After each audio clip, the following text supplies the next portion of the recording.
సంక్షోభం, వ్యవసాయం పూర్తిగా నష్టపోయిందా లేదా అని మిమ్మల్ని అడుగుతున్నా. వ్యవసాయం, ఇరిగేషన్ రంగాలకి జగన్ చాలా ద్రోహం చేశాడు.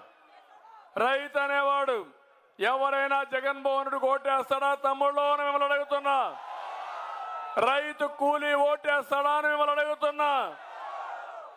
నేను అడుగుతున్నా, ఎక్కడన్నా సబ్సిడీలు ఉన్నాయా? నీళ్లు సకాలానికి వస్తున్నాయా?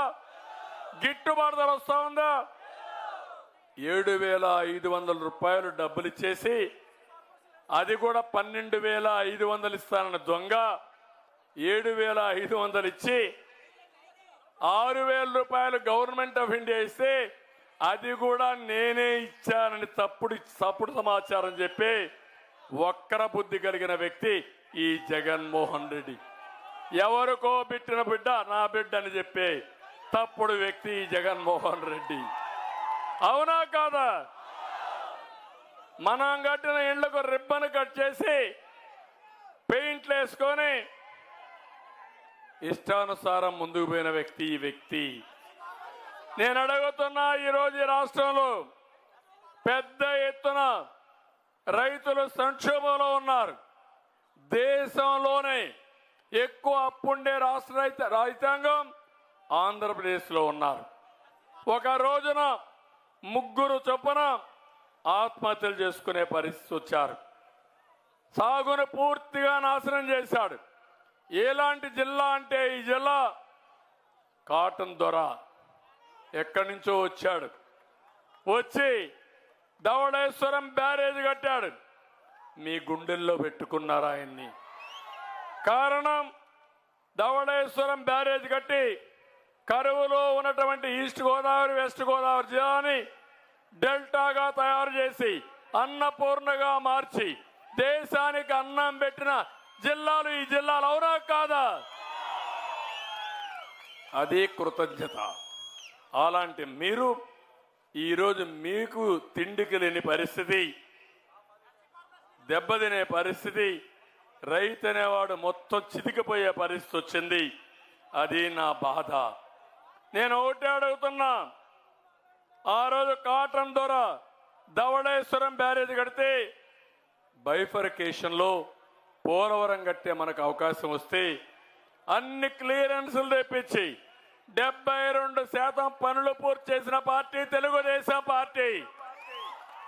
మనమే అధికారంలో ఉంటే 2020కి పూర్తయి ఈస్ట్ గోదావరి, వెస్ట్ గోదావరి జిల్లాలో 3 పంటలకు నీళ్లు ఇచ్చేవాళ్ళం. పుష్కలంగా నీళ్లు వచ్చేటివి. కరువు అనే మాట లేకుండా పోయేది. ఈ విషయంలో ఒకటి మీరు గుర్తుపెట్టుకోండి, మొట్టమొదటిసారిగా 2వ పంటకు నీళ్లు ఇచ్చిన వ్యక్తి నందమూరి తారక రామారావు గారు, తెలుగుదేశం పార్టీ. ఈరోజు మీరు ఒకసారి చూస్తే ధాన్యం సేకరణకు సంచులు లేకపోయాడు. ధాన్యం అమ్ముకోవడానికి ఎదురు డబ్బులు ఇచ్చే పరిస్థితికి వచ్చారు మీరు. అంటే మీరు డబ్బులు ఇచ్చి ధాన్యాన్ని అమ్ముకునే పరిస్థితి. నీకు నచ్చిన మిల్లర్లో మీరు ఇవ్వడానికి వీల్లేదు. వీళ్ళ సొంత మిల్లర్లో మిమ్మల్ని పంపించి అన్ని విధాల రాష్ట్రంలో ఉండే రైతాంగాన్ని పూర్తిగా దెబ్బతీశాడు. నేను అడుగుతున్నా, మళ్ళీ ఒక క్వార్టర్ బాటిల్ ఇస్తే మర్చిపోతారా తమ్ముళ్ళు అని అడుగుతున్నా. కుల రాజకీయాలు చేస్తే మర్చిపోతారా అని మిమ్మల్ని అడుగుతున్నా. మత రాజకీయాలు తీసుకొస్తే మర్చిపోతారా అని మిమ్మల్ని అడుగుతున్నా. అందుకే వర్గాల మధ్య, కులాల మధ్య, మతాల మధ్య, ప్రాంతాల మధ్య చిచ్చు పెట్టి చలిగాల్చుకునే రకం ఈ జగన్మోహన్ రెడ్డి. అందరూ నాశనం అయ్యాం, అందరూ ఇబ్బందుల పాలయ్యాం. నేను అడుగుతున్నా, ఇక్కడ రావులపాలెంలో రెడ్లు కూడా ఎక్కువగా ఉన్నారా లేదా? ఏ రెడ్డికైనా న్యాయం జరిగిందా? జగ్గిరెడ్డికి తప్ప ఎవరికైనా న్యాయం జరిగిందా నేను అడుగుతున్నా. ఇక్కడంతా కాంట్రాక్టులు ఉన్నారు, చిన్న చిన్న వ్యాపారాలు చేస్తారు, అదే మరి ఫైనాన్స్ చేస్తారు. ఎవరికైనా న్యాయం జరిగిందా అని మిమ్మల్ని అడుగుతున్నా. అందరూ నాశనం అయిపోయామా లేదా అని మిమ్మల్ని అడుగుతున్నా. అలాంటిది అతను ఒక్కడు బాగుంటే చాలు, ఎవరు ఏమైనా వాళ్ళని తాకట్టు పెట్టే పరిస్థితికి వచ్చాడు. ఒక్క ఉదాహరణ చూడండి, ఆక్వా రంగం. ఆక్వా రంగం ఆంధ్రప్రదేశ్ అనుకూలమైన ప్రాంతం.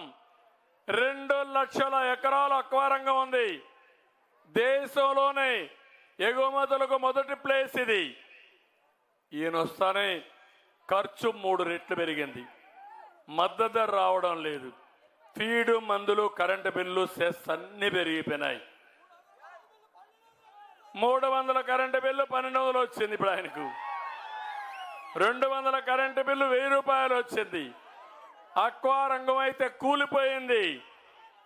ఆ రోజు ₹1.50 కరెంట్ ఇస్తానని జోన్లు పెట్టి నాన్ జోన్ అని ఇష్టానుసారంగా 10 ఎకరాలు ఆంక్షలు పెట్టి మొత్తం దెబ్బతీసే పరిస్థితికి వచ్చాడు.